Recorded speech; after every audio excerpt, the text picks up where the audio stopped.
Garden State Debate, where the talk is real. Garden State Debate, no joke, no frills. Garden State Debate, it's the talk of the town. Garden State Debate, for people all around. Yeah, Garden State Debate, Garden State Debate, Garden State Debate. Hello, everyone, and welcome to Garden State Debate. My name is Ryan, and we are very excited to have as a guest today from NJBIA, Michele Siekerka, who's joining us. And just a little background on NJBIA. She's the CEO and president of the organization, and NJBIA was founded in 1910 as the New Jersey Business and Industry Association, and has served the private sector employers for more than 100 years throughout various good times and bad, including the Great Depression, the recession, and many other ups and downs that we've seen here throughout the economy in the US and here in New Jersey. BIA has membership through all 21 counties in the Garden State, and their goal is to build a more prosperous New Jersey and enhance the prosperity of its members. And as a group, BIA members employ more than 1 million people in New Jersey, which is a very large representation across the state. Many of you are probably familiar with BIA and or Michele, as she is widely quoted in the media, and she's engaged in a lot of webinars and media presentations, editorials, things like this, and more widestream events, weighing in on different changes that we're seeing in the business climate, especially right now during COVID, and also things like the budget, taxes, and their impacts that they have on New Jersey small businesses, businesses in general, and impacts to BIA's membership base. But the goal of today's episode is really just to hopefully Ms. Siekerka can educate us on the BIA's background a little bit in more detail and walk us through kind of their role that they've played, kind of pre-COVID, during the pandemic, and kind of walk us through how things have changed through now, both how their role in the economy, as well as hopefully educate us a little bit on some of the facts and figures around what we've seen, because there's obviously been a lot of economy related information that's poured out over the last 7 months. So we're looking forward to that and getting into the conversation. So I don't want to waste any more time. So with that, I'd like to welcome you, Michele. Thanks for joining us. We really appreciate it. Thanks, Ryan. It's a pleasure to join you today. Great. So yeah, if you don't mind, if you just want to give a little bit, I just gave a brief background on BIA, but if you want to just kind of supplement that with a little bit more information on your membership, your organization, kind of the lay of the land, that would be helpful probably to get the conversation going. Sure, absolutely. Our membership is comprised, as you said, of representing about 1 million jobs across the state of New Jersey, everybody from the corner pizzeria to the 1,000-employee call center to the biggest utilities in the state of New Jersey. Our sweet spot is the small to mid-sized business. So about 80 to 85% of our members are 50 employees or less, and of that, a large majority are about 25 employees or less. So truly Main Street, family generational business, entrepreneurs. But that said, we absolutely also represent the market share of New Jersey's large corporations as well. So as you can see, we're not a one size fits all, but that always makes it interesting in our advocacy, because we work tirelessly to advocate for the business community on keeping New Jersey affordable and regionally competitive, which anyone who does business in New Jersey knows that's quite a feat.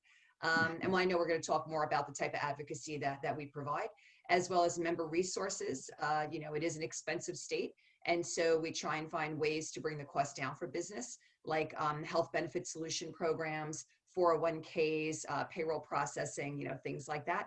And then education, compliance and HR training. We've got an incredible HR platform that is of significant importance and brings a lot of return on investment to our members.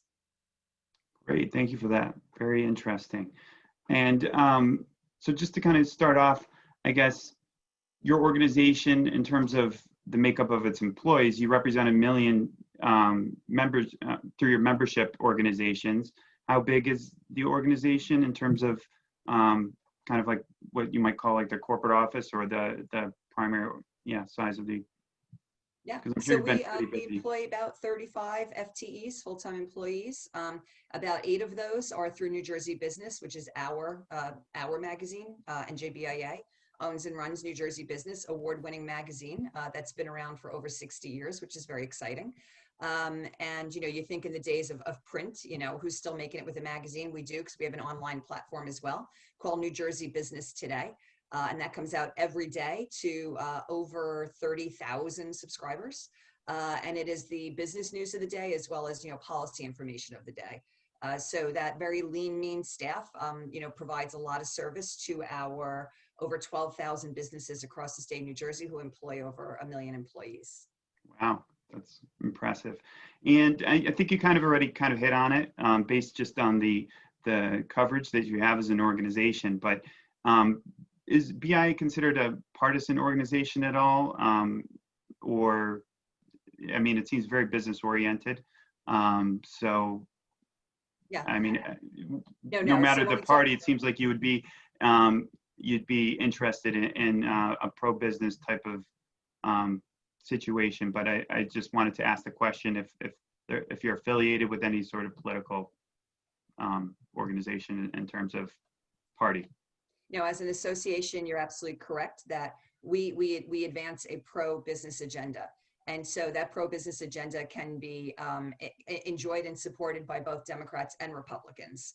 Oftentimes folks have a perception that, more fiscal conservatism falls to the Republican Party, but I can assure you that we have pro-business Democrats, here in the state of New Jersey as well. Some days might not feel that anybody's in there pitching for the business community, but we do have legislators that stand beside us, every day to help to advance the agenda. So we are, you could say, nonpartisan, bipartisan. We're not about party or particular individuals who represent, a philosophy other than a philosophy that will advance the success for our members and create new jobs every day here in the state of New Jersey, and a pipeline to fill those jobs with our next generation workforce.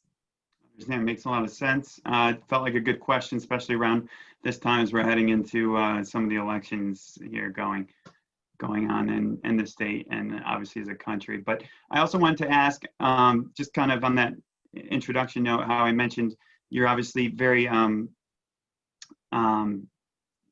you can see yourself in the media a lot in terms of advocacy and interviews and things like that. Do you consider that part of the role of being, in the organization, or is that something that you're doing kind of like pro bono for the state and trying to kind of interpret different types of policy measures and things like that are impacting businesses?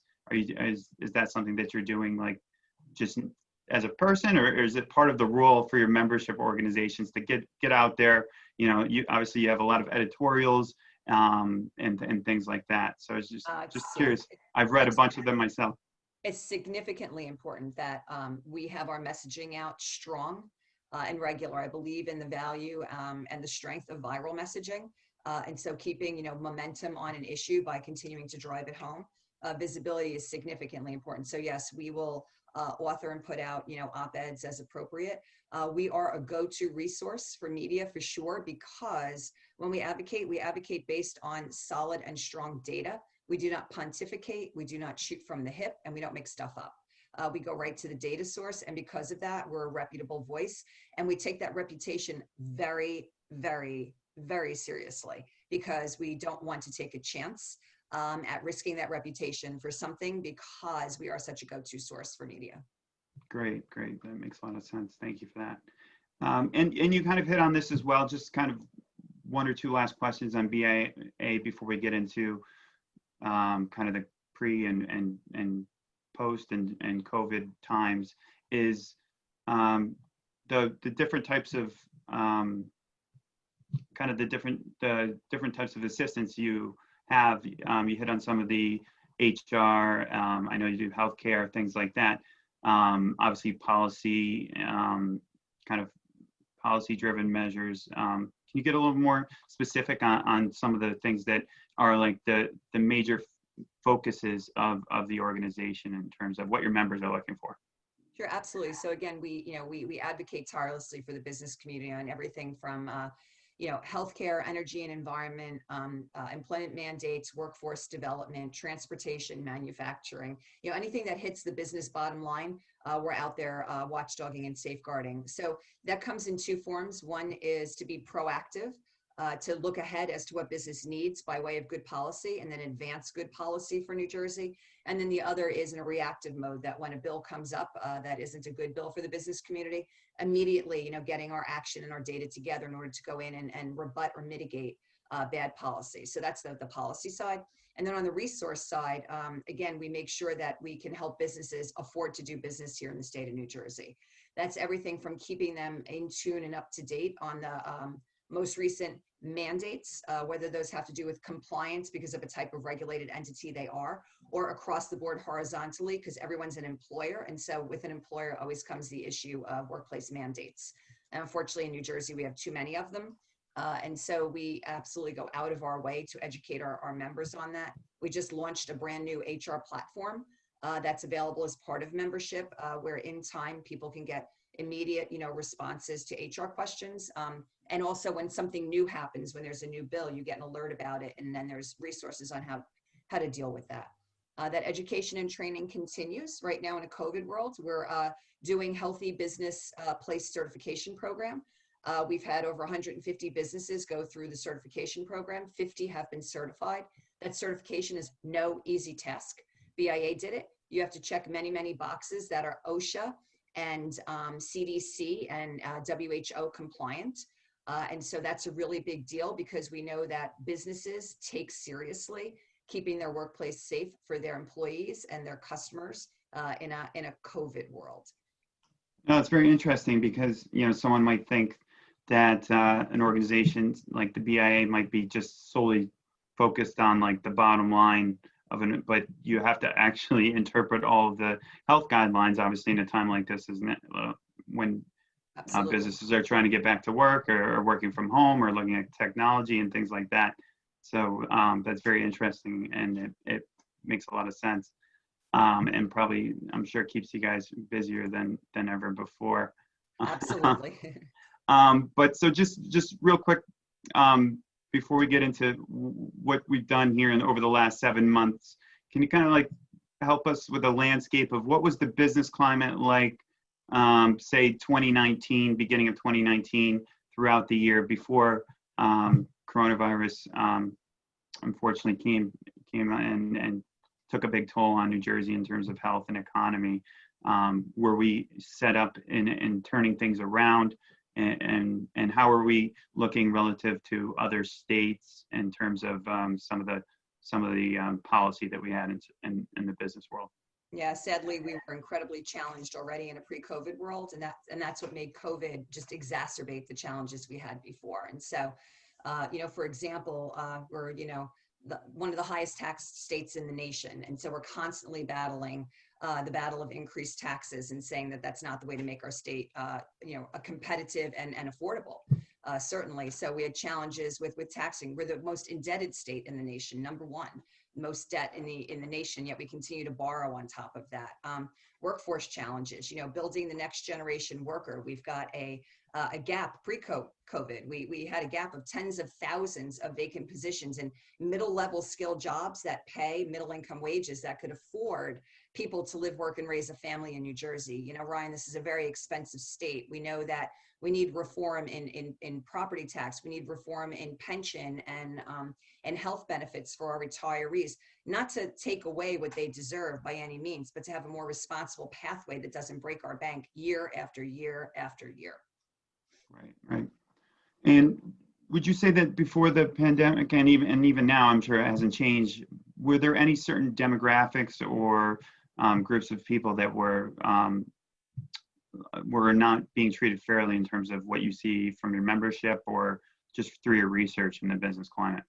Yeah, well, I will tell you that, BIA has studied outmigration patterns now for 6 years, and outmigration is the flight of people and wealth leaving the state of New Jersey. So over 12 years, the last year that we could calculate was into the beginning of 2018, so end of 2017, 2018. over 12 years, we had lost $24 billion in adjusted gross income out of the state of New Jersey. And unfortunately, the pattern of that, each year the number goes up. And so while in some years it was $2 billion flight of wealth out of the state, more recently that has been 2.5 to 3 billion. So that's significant concern, right, is the flight of wealth outside the state.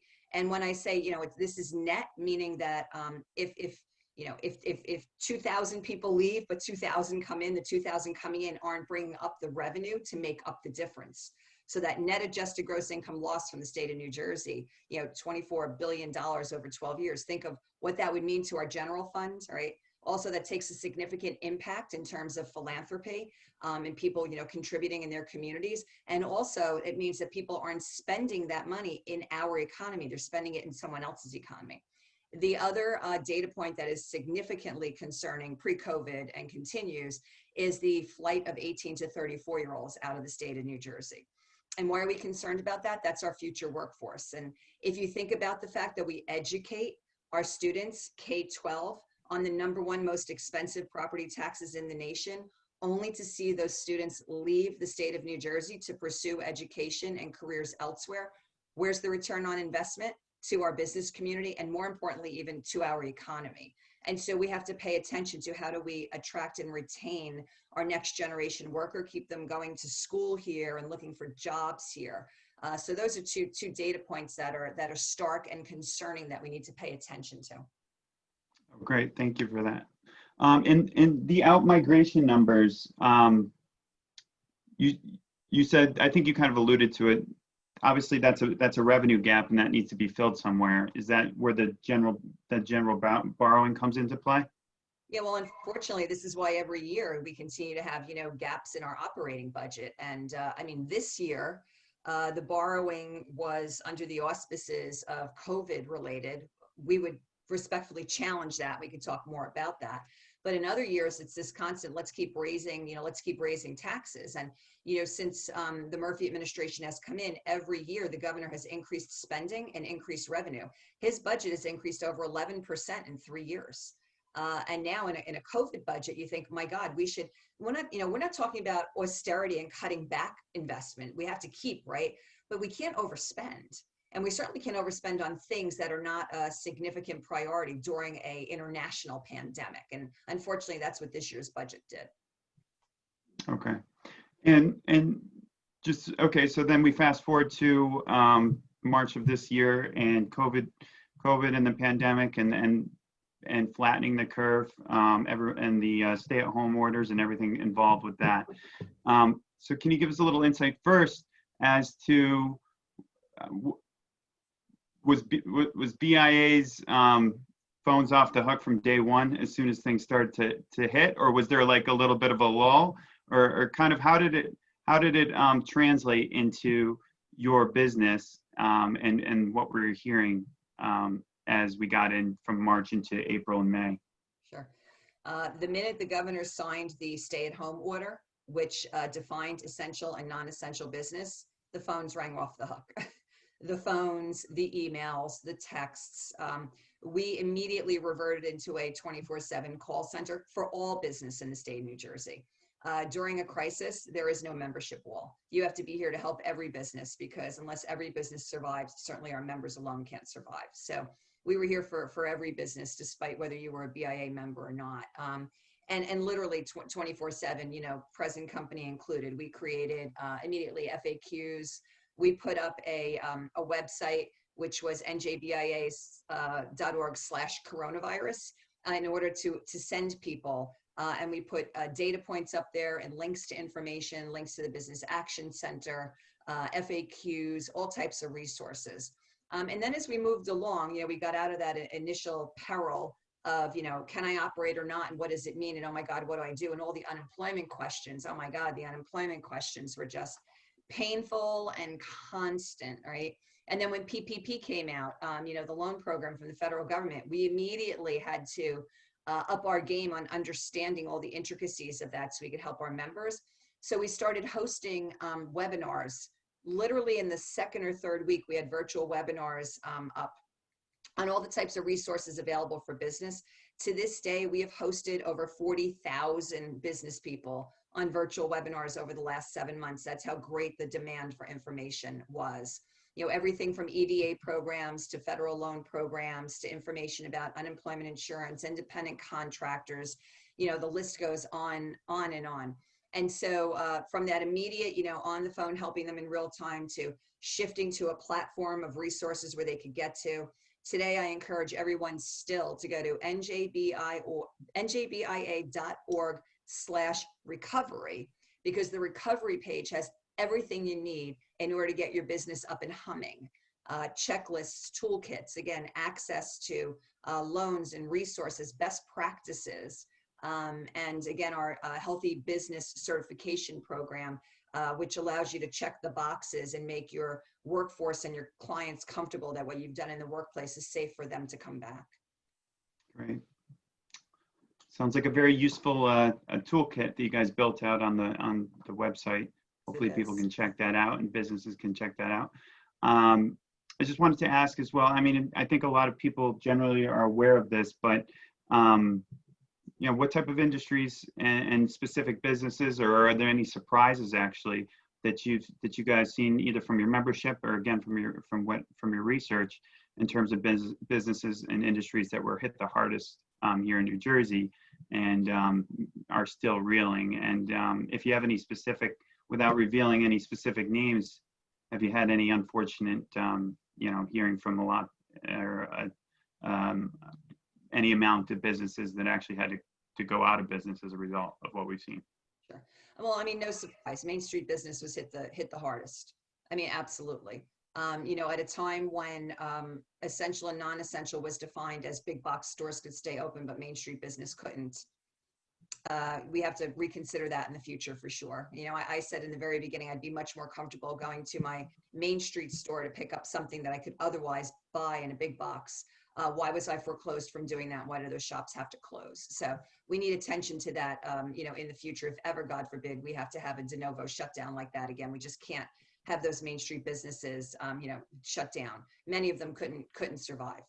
And unfortunately, we'll see probably the remnants as we go to our downtowns.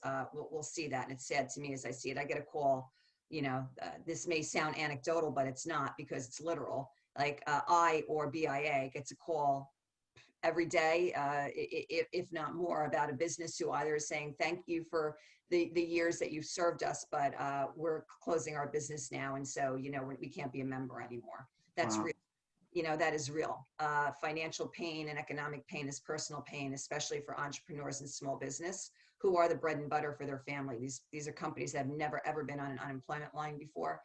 And they just got so deep in that it was very, very difficult for them to come back. On the other side of this are companies that were able to reinvent, pivot, and take on entrepreneurship to a new level, and talk about how do I deliver my products and services differently in a COVID world, so that I can be relevant to my customers. And that's easier for some companies than others. And they need to be enabled and empowered with, you know, technology and platforms to do that. And those are investments that they didn't have to make before, that now we have to find ways to fund those investments for them, because, you know, they're at deficit spending right now. I mean, they have no revenue coming in, and they have to spend money to get back up. So their balance sheet is all out of whack. Yeah, that's a good point. The pivoting of the actual business that they're in, as well as just the change in how they're doing business in terms of someone like myself working remotely. So my employer would have to obviously adapt to having a, you know, entire workforce predominantly at home. So I'm sure you heard a lot from businesses like that and trying to roll out that. Do you have a take on like the telecommuting climate in New Jersey? Do you think have you heard a lot of the same? What industries are they in? And do you think that's something that might be here to stay, at least somewhat, or in a hybrid fashion? Oh yeah, no, it's definitely here to stay. I mean, this is, you know, the flexible work environment was something that the next generation worker was looking for already. And companies either started leaning in and creating those, or if they were fighting it, they certainly weren't attracting the best and the brightest, right? And so we've said to our companies over the last some years, you need to have a new business model for the next generation worker, or else they're just not going to want to, they're not going to want to work with you. Okay. So companies were, slowly getting there. COVID accelerated it because you had no choice, right? If you wanted to function, you needed your workforce functioning. Surprisingly, all the surveys we've read, a little bit of mixed bag, but for the most part, companies are like, wow, my workforce is efficient. They're effective. They're getting it done. Wow, I never thought that we would be able to accomplish this. From the workers themselves, once they got into a routine, right? They're able to literally separate themselves in their home and address the things they need to address. And then, take care of their family and other things that they need to. So the ups and downs of this are, what was a little bit more of a black and white world, because you had the commute in between, your home and your office. Right now, people are either working harder than they ever worked before because it's all gray and it's hard to turn it on and turn it off. Or unfortunately, the flip side of it is those who aren't employed are looking for stuff to do. I think it's here to stay. I think it'll be hybrid. I don't think it'll be 100%, because there absolutely still, no matter how hard you try, are challenges with communication, cultural shifts. If you have a culture where we're teaming and sitting in a room and throwing things up on a whiteboard, you can do that in a Zoom, but you really can't do it like you do it in a room. There's something missing. As hard as we all try, my own company included, right?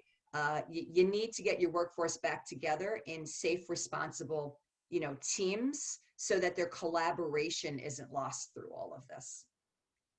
I definitely agree. Makes sense. I mean, there's a lot of positives, like you said. I think from what I've heard from colleagues and people and friends and family, in terms of the benefits of working from home, and the surprising factors from the employers, that people will still maintain their accountability and responsibility to their employers.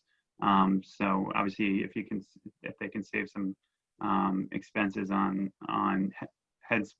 seating space and whatnot, and especially in high cost areas, New York City, or down by Hoboken, Jersey City, in those areas, they'll probably be looking to take advantage of that. So that makes a lot of sense. Let's not lose the fact, though, that is significantly challenging for people with young children. If Right. you need to work from home and at the same time your child is remote schooling, the devastation and impact on those families can't be understated. It's a really big deal, and we need safe environments for our students to learn. We need to do our best, whether it's through new childcare solutions, or getting our schools in the safe zone that they need to be. But we need to get these kids in safe environments so that their parents can, in fact, get back to work, because that is a significant challenge for the workforce. That's a great point. And I also saw the editorial that you wrote about the childcare should be an essential business, or whatever you want to call it, in terms of being able to provide that benefit. And you made a great case in terms of the impacts that it has on both the child development as well as the parents, and working in terms of the business environment. So thank you for that. I appreciate that. Just switching gears quickly to the CARES Act. So we had one round of stimulus, and you kind of mentioned it with the PPP, and some of the other programs, federal programs that have been instituted several months back. Can you kind of fill us in on where New Jersey's at in terms of, I think we got $2.4 billion, I think it was. Was that enough? And was it released? I mean, were all the funds released to businesses and municipalities and COVID impacted types of organizations, or kind of how do you see it in terms of CARES Act 1 and the beneficiaries from it? Yeah, so the $2.4 billion, which was New Jersey's direct, amount of CARES Act, there was a lot of federal money outside of CARES Act. There was direct aid to municipalities and schools and hospitals, right? But this, $2.4 billion, unfortunately, less than 10% of it has been spent thus far. And it must be spent by the end of the calendar year, or it goes back to federal government. Now, the governor says that money is accounted for, but why is it sitting on the sideline? I mean, we're 7 months in, okay? Business community has only gotten a super fraction of that, less than 2% has gone to supporting the business community. And we're sitting here saying, you could stimulate the economy right now if you put some more of that money to use immediately. and not keep it hanging on the sidelines. There's no reason. Looking forward, we continue to advocate at NJBIA. In fact, I should mention, we lead a coalition of over 100 business and nonprofit associations who have been advocating for COVID policies since about week 4 of this pandemic that we're experiencing. And we advocate at the state level and the federal level. And so we have been advocating for additional aid, certainly our fair share, to come back to New Jersey. States should be reimbursed by the federal government to the extent that they had impact. And we know the Northeast was, the most significantly impacted, especially early on. Thank God, we've crushed the curve here in New Jersey. And we've flattened it, and we're beyond flat, and we're in good space. Please, every life is precious, but you can't compare where we are today to back in March and April, nor should we. We should learn where we are right now, and this is why we need the continued responsible opening of our economy. Because Ryan, the only way we need federal money, we need state money. The only way we sustain is to get these businesses back up and running the way they need to be. That's what's sustainable. But we do look forward to additional CARES Act money. We hear word in the challenges and the fight going on at the federal level, another stimulus bill for direct money to individuals. All right, that's good. That's a boost. That's a shot in the arm. We hope they spend that on the economy or do it to pay rent and things like that.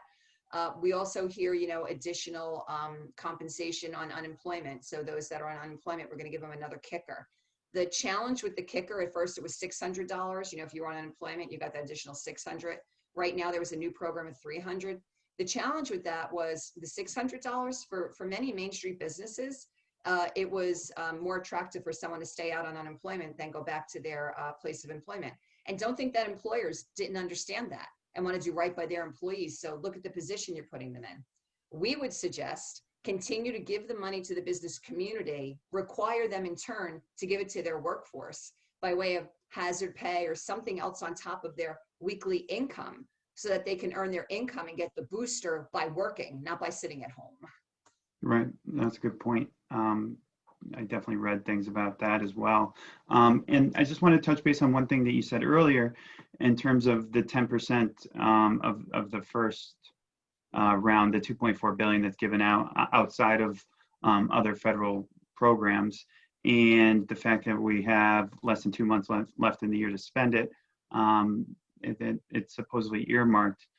But I've also read other things such as trying to work with the federal government in order to kind of widen the guidelines of what it can be used for. I mean, have you heard anything in terms of what New Jersey is trying to use it for that might be outside of COVID related? I mean, the budget's already passed, right? So what might be the reasons why we're sitting on that sizable amount of money when, like you said, there's likely a new stimulus coming, hopefully sooner than later.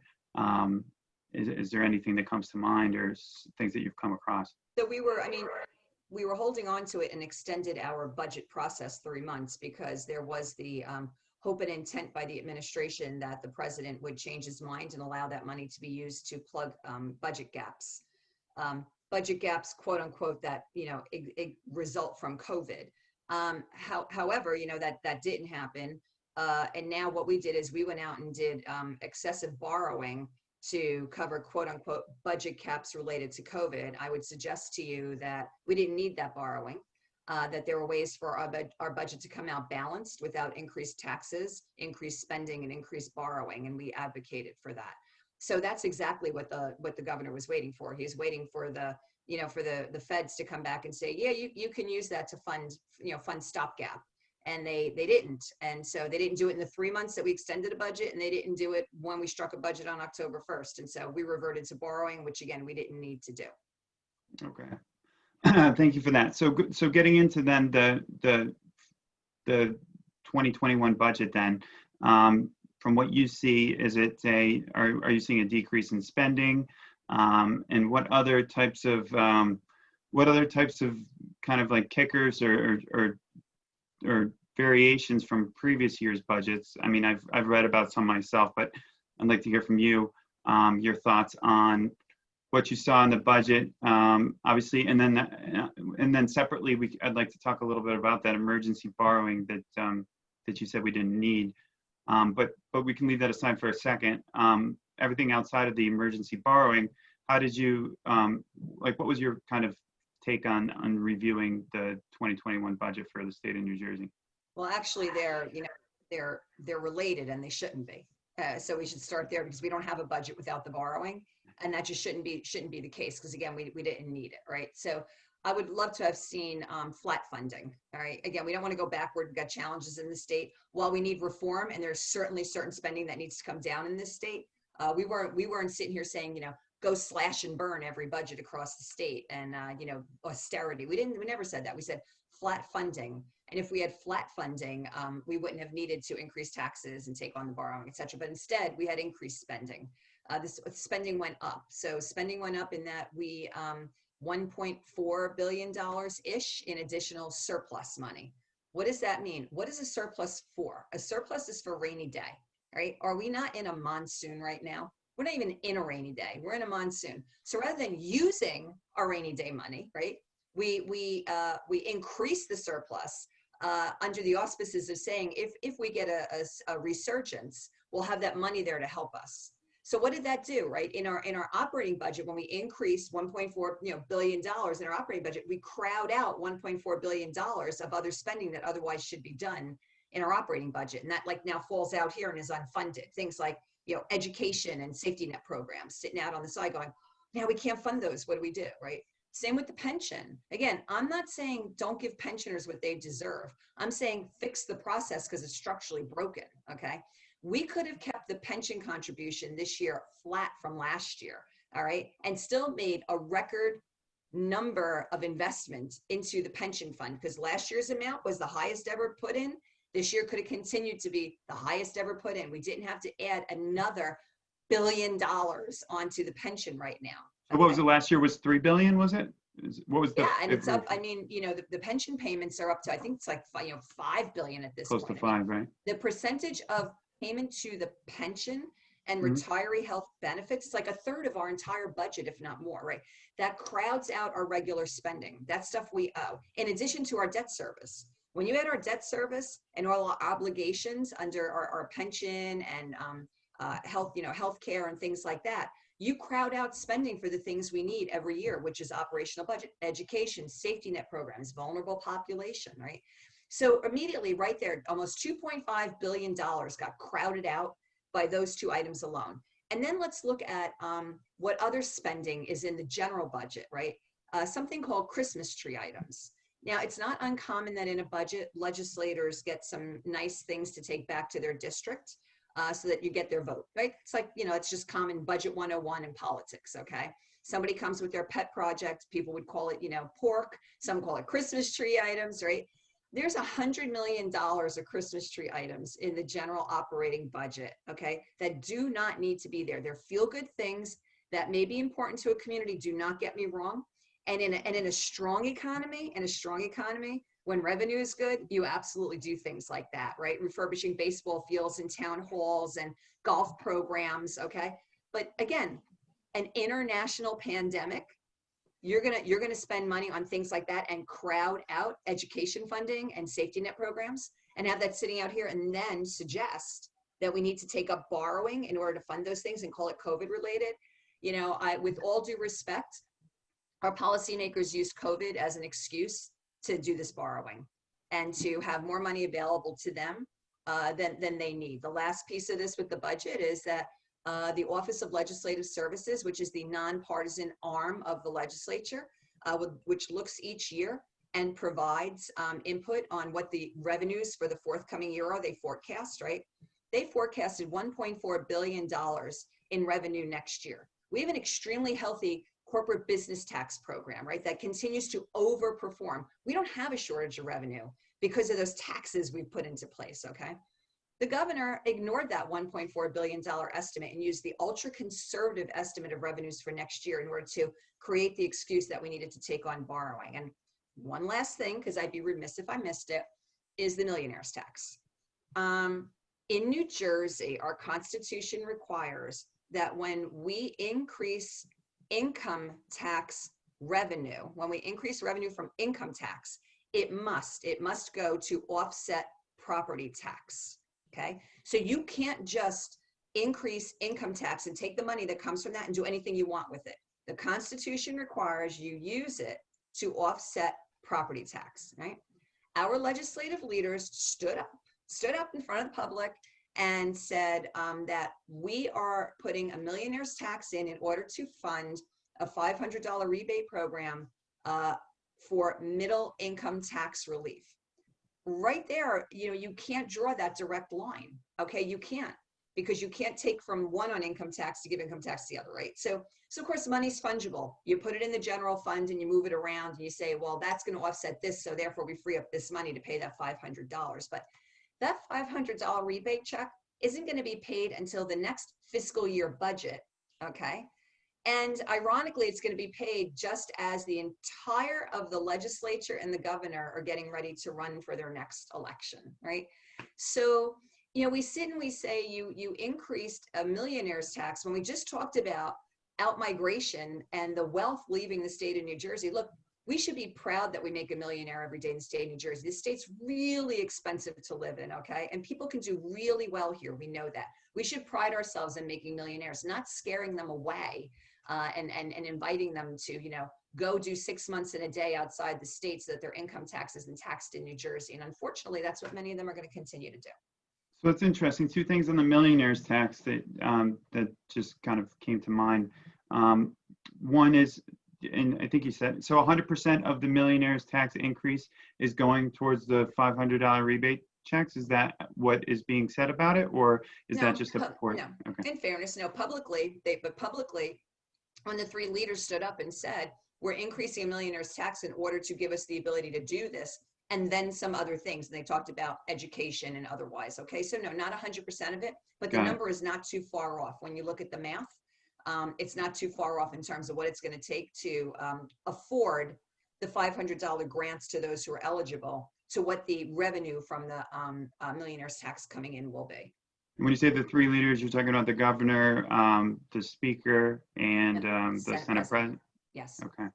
And then on the millionaire's tax as well, next question was, and it's related to the out migration. So it sounds like you foresee a larger percentage in terms of revenue of folks that are in those tax brackets that may be exiting the state as a result. Is that something that you see now, or something that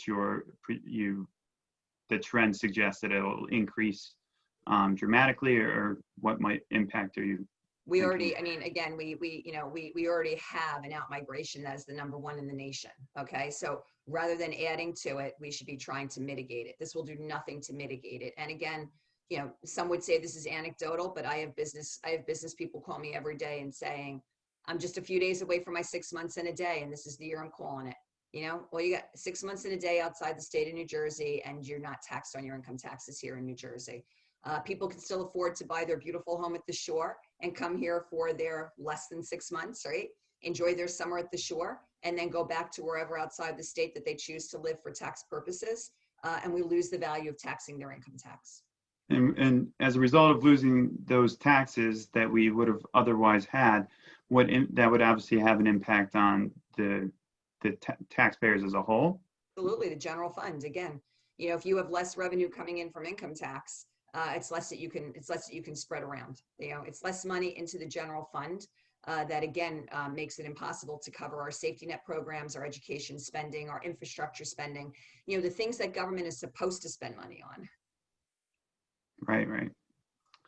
Very interesting. Anything else on the budget that you wanted to bring up? I mean, I think you hit did corporate business taxes, was there change to those? I know obviously you said in the beginning of the show that we're already highest or top couple in corporate business taxes. Did that increase as well? Yeah, well, the corporate business tax was supposed to sunset over a 4-year period. So the first year the governor came in, and this is the frustrating part too, the governor for the 2 years of his budgets before coming into COVID increased taxes on a really strong economy. And we said, you're increasing taxes on a really strong economy. What are you going to do in a crisis? Because that's when you need to make up shortfall. But that was supposed to be a 4-year phase out. And so we would have been starting to phase out this year. And instead, they extended they extended the sunset additional years. And so in fiscal year 2021, we will be the highest CBT in the nation. Iowa was ahead of us, but theirs is coming down. So next, going into 2021, we will be the highest CBT in the nation. Interesting. And then real quick on the emergency borrowing then, or whatever it's called, the formal name for it. I think it's like $4.5 billion that was settled on. Now, does that mean that that's set in stone, or as things develop over the 2021 year, there's a potential that we'll likely not need to draw on that? Are taxpayers already paying for it since it's written into the budget? I think I've read that there's authorization that needs to take place even still in terms of drawing down from that. And can you just kind of educate us a little bit on that? So, well, it has been. So there was the way this was set up is there's a committee of 4 who has to authorize the spending. So ordinarily, the governor would just, by his own pen, be able to do this. But there was a legislative committee of 4 that had to oversee that and certify it. So that actually has happened already. I mean, the governor put forth a list of items that equal the $4.5 billion. Again, items that I would suggest to you were crowded out because of that forced increased spending in the regular budget. So if you just looked at that list alone, you look at it and go, oh, education assistance and safety net program. Wow, like we need to fund those things. Realize that, again, at least $2.5 billion, if not more, could have been funded in the general budget, okay, if we did that the right way. So it has been certified. They could go and start borrowing tomorrow. We would hope they wouldn't borrow until they truly need it. But for the things they lined it up for, it's difficult to know, but they could pull the trigger tomorrow.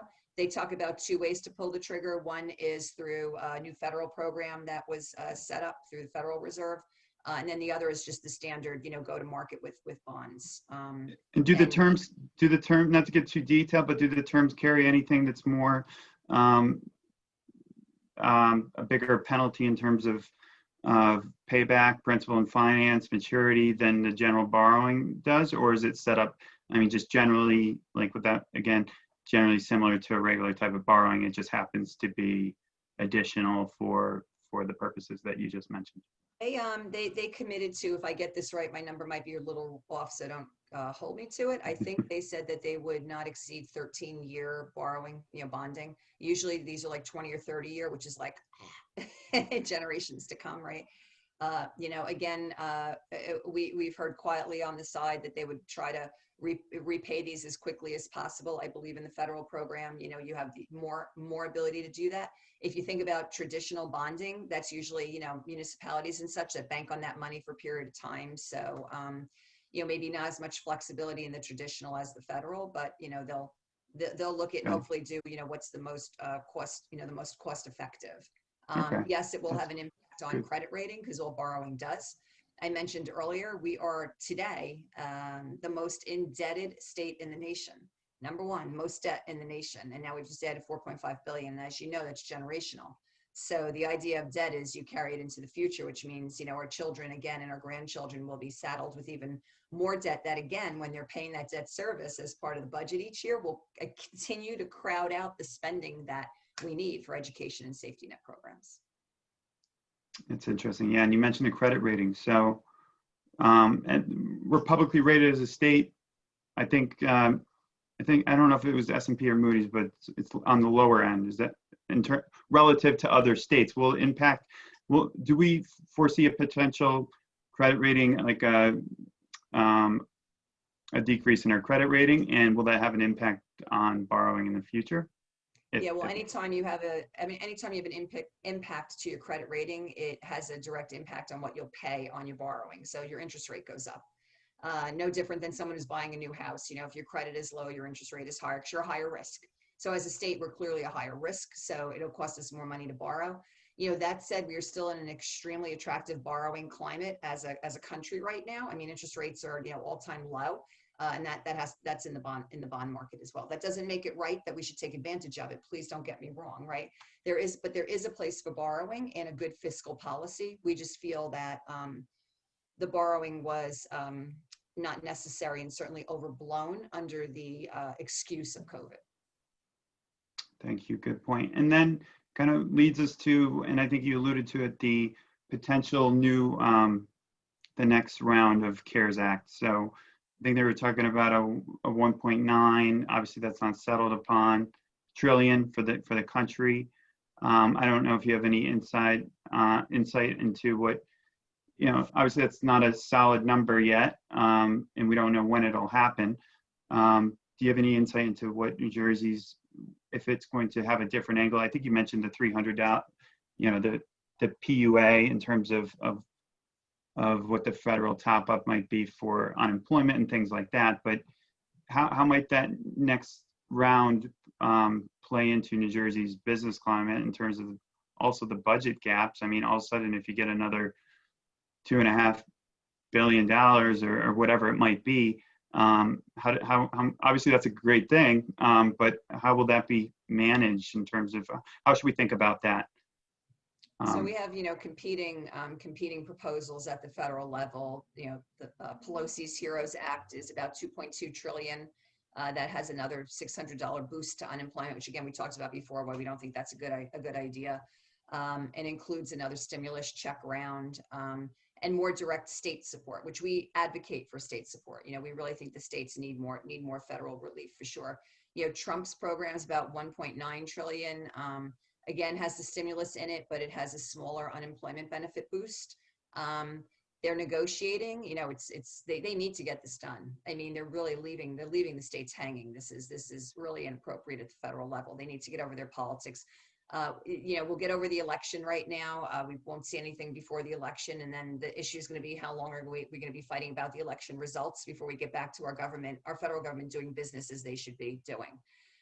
So we'll continue to pound on that. Within that, we continue to advance direct relief to businesses, not getting just dumped into the state pot by itself, but direct federal relief, more federal relief to business. The PPP program was good in that its intention was good.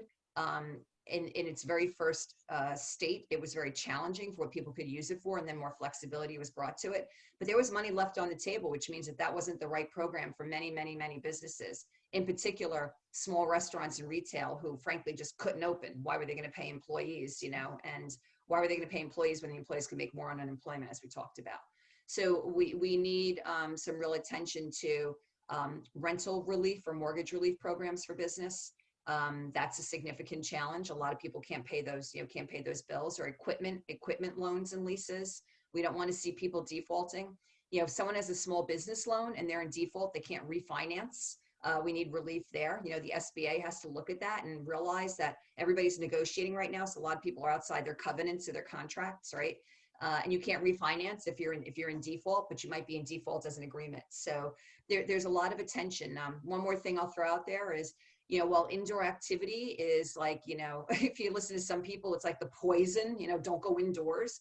But if we put a grant program together for HVAC grants and supports, or indoor, filtration systems for restaurants and retailers, directly for that use, many, many, many would take advantage of it, including our schools. We have old infrastructure in so many schools where the HVAC systems are so out of whack that if we could give grants to something like that, we could get our students back into safe buildings and not be so worried about it. Great, thank you for that. So with all the kind of like the triple threat of being the most indebted, high personal taxes, high corporate business taxes, high property taxes. But obviously, with all that being said, we're still here, at least for now, and hopefully for a long time.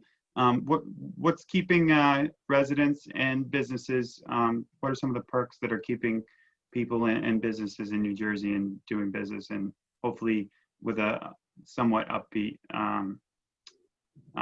thoughts about doing business in the future?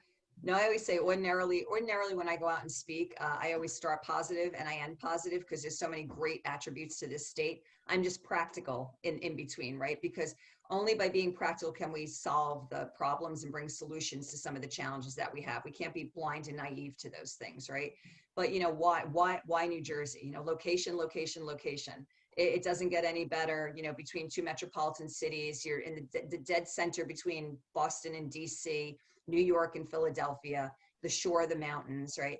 The radius of the density of the number of people you have within a 30-mile radius of anywhere you go to transact business is extraordinarily attractive, right? You've got, Newark Airport that sits, right in the middle of a hub of where you've got hundreds of thousands and millions and billions of people that you can just, get to with your products and services. You look at our infrastructure in the state of New Jersey. While we have to do a better job of maintaining it, right? Our highways and our transportation, our ability to get from the ports east, west, north, south. Our port is one of the busiest in the entire world. So there's a lot to be said for that in terms of, keeping the economy going. And then we have our workforce. We have a highly, highly educated workforce. We have more PhDs and engineers per square mile than anywhere else in the world, if you can believe that. Okay. Wow. We just need to leverage those things, and we need to draw more of a fine line. Choose New Jersey is the marketing arm of the state of New Jersey. Pre-COVID and continuing, they do the best they can to sell the attributes of our state. I will tell you, New Jersey is attractive internationally because of all those things I just talked about. You think about an international company want to put a stake down in the Northeast. Why wouldn't you do it in this region? Because of all that we just talked about that we have to offer. So internationally, we're attractive to grow business. Nationally, because we lag in some of those statistics, we need to be more competitive. We need an incentive program. The state's gone without an incentive program for like 2 years now, okay? You need to put money on the table, because at the end of the day, if you're looking at building a building to transact business and hire a workforce in Mercer County, okay, or Trenton, New Jersey, and right across in Bucks County, or go up further, Lehigh County, and right across Sussex County, right? When you do the comparison of the cost structures, you come up with a deficit on the New Jersey side. And we need to be able to fill that deficit to make it affordable to get people on this side and not the Pennsylvania side. And that is real. Like, that is real. At the end of the day, when they're sharpening their pencils, right? And it's only 5 miles across a bridge and you get the same workforce that you can get from over here, why aren't you going to the other side? So we need an incentive program. You're right. That's a good point. So I think you're saying basically there's a lot of talent and a lot of talent that we can unleash here right within the state of New Jersey.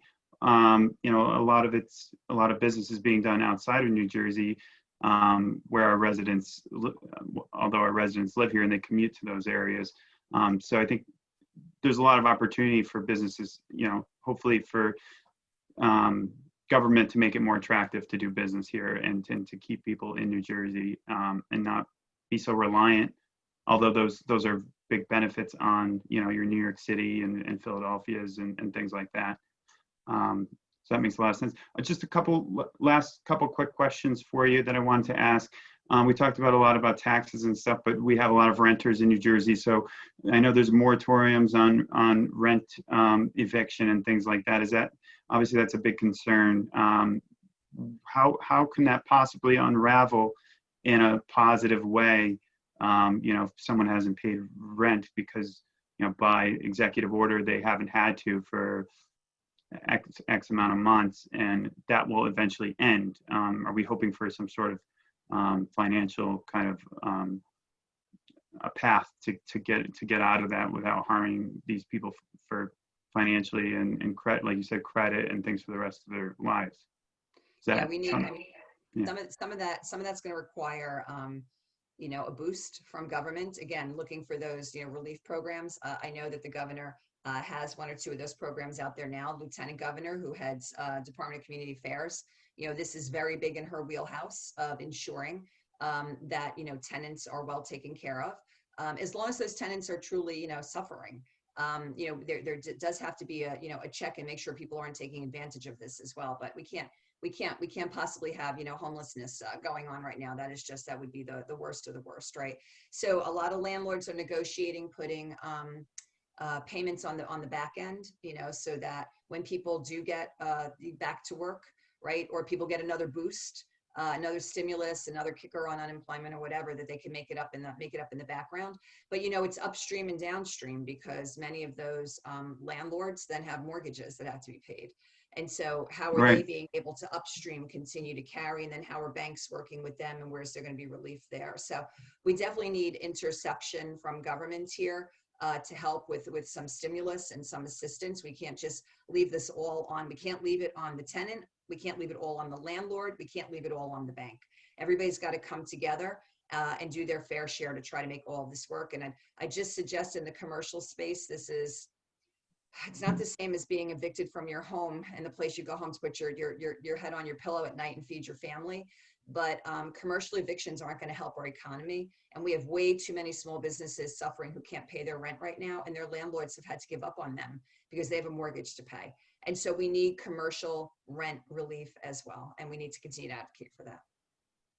Thank you for that. And I think, and one other thing you touched on it, which is infrastructure, whether it be highways and highway efficiencies. I know we've had a couple of we had gas tax increase, toll increases, and also we have New Jersey Transit obviously is one of the largest mass transit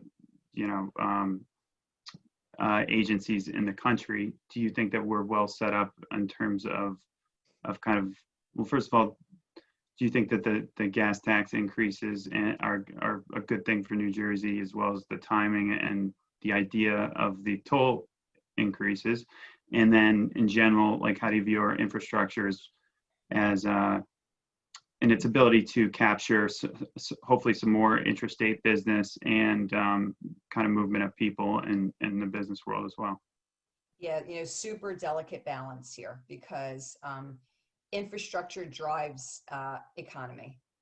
Without a good infrastructure, your economy is just gonna tank, right? So when you make an investment in infrastructure, you get return on investment 2, 3, 4 times over. The jobs it creates, as well as the long-term system that you build. So we can't ignore that. It's not like an ATM machine, right? This isn't money that you're just throwing out the window. Every dollar you put in the ground on infrastructure, you get back 3 and 4 times, okay? So we need to better educate people on that so that they understand that it's not money out the window. That said, we need to mine those assets a hell of a lot better, okay? I mean, we can't use debt service money for operational costs. We just can't. And historically, that's where we've gotten ourselves in trouble. That's why we've raided our transportation trust funds. That's why we've run out of money. So we need to invest in those assets, but we need to better mine those assets, and we need to look at other ways to finance those assets as well. There's creative P3 projects that are out there, public-private partnership. We need to look at more of that on some of our big infrastructure. We can't always put it all on the taxpayer. Or those who are traversing our roads. And many say, well, gas tax, in New Jersey, we're such a through state. So many people outside the state pay that as well. Yeah, but the reality is our residents are paying it every day. And if you're a single mom with a few children who are young, and you've got a entry-level position job, and you got to drive there every day, that extra $20 a week is the make or break for you. And we need to be conscious of that. Great, thank you for that. And then just kind of one last thing before we wrap it up is obviously unemployment across the nation, and here in New Jersey especially. I think it shot up to 15% at one point during the pandemic. I'm not sure what it's at now. I think quite a bit less, but still very high. Do you have what's your kind of take on how long there's a lot of unknowns. I think we would all agree on that, but how long do you think it'll take us to recover 80-90% of what's been done to the economy? Obviously the health costs, everyone's very well aware of the need to maintain all of those measures that we're being told now for many months. But from an economy standpoint, how long do you see this kind of taking place before we get back to normal? Yeah, I would suggest we're already taking too long, candidly. We have a healthcare crisis, and no one is going to minimize that. However, this is how it was supposed to happen, right? Healthcare crisis comes down, economy goes up. And something happened in this, right? This was the idea of flattening the curve, right? Something happened, like healthcare crisis keeps coming down, and like we got stuck. It's like, why is this lever continuing to move, right? And then there's all this, fear of, well, we can't, like, if we open more. Well, right now, other than bad actors, and look, we don't stand up for businesses that don't follow the rules. So let's be clear. In the summer, you had bars who had hundreds of people on top of each other. I'm not advocating for them. Okay. Go find them. All right. But for the businesses we represent, the thousands and thousands and the million jobs that are represented, those people are working their butts off to do the right thing. And they've proven they can. They've opened up their businesses at limited capacity and they've kept them safe. We do not see reports coming in, okay, from COVID being contracted in Main Street businesses. We don't see it. And so if you could do it at minimum capacity, why can't we continue to increase the capacity and continue to follow the safe trends of safe distancing and masking and, all the other things that make people feel safe and comfortable? Look, a business, we could tell business, you could open 100% tomorrow, but if the consumers don't show up, we've done nothing to help, right? So we need to work alongside business to help them to open responsibly. And then we need to go to the consumer and say, what more do you need in order to come and frequent that place, that place, right? What will it take for you to go inside the restaurant? Oh, you don't think that they have good air? Let's get that air filtration system in there we just talked about, right? Couple $100, let's help that business turn that corner. And then we can get this economy humming. So we just, we need a better balance between public health and economic health. Governor Murphy has said that public health will drive economic health. Well, we've done a great job on controlling the public health, but the economic health is not following suit.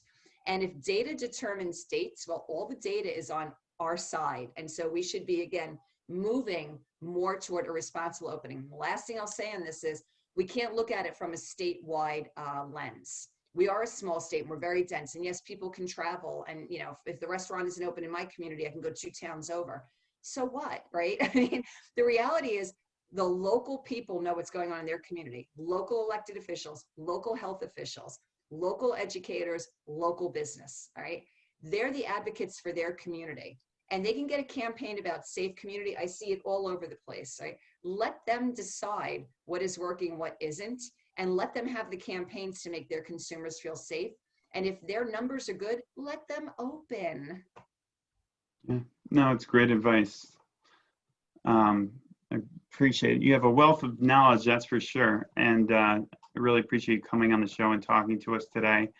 I have to ask you, like, what makes you, what gets you so excited and passionate about this stuff? I mean, I can tell that you're, like you said, you call it as it is and with the facts, and yet, but you still have a positive, kind of a positive message. And I think it's really, well, maybe your members obviously get to enjoy it, and now, listeners and the media and everyone else get to enjoy it as well. But what makes what drives all that passion and towards this type of thing?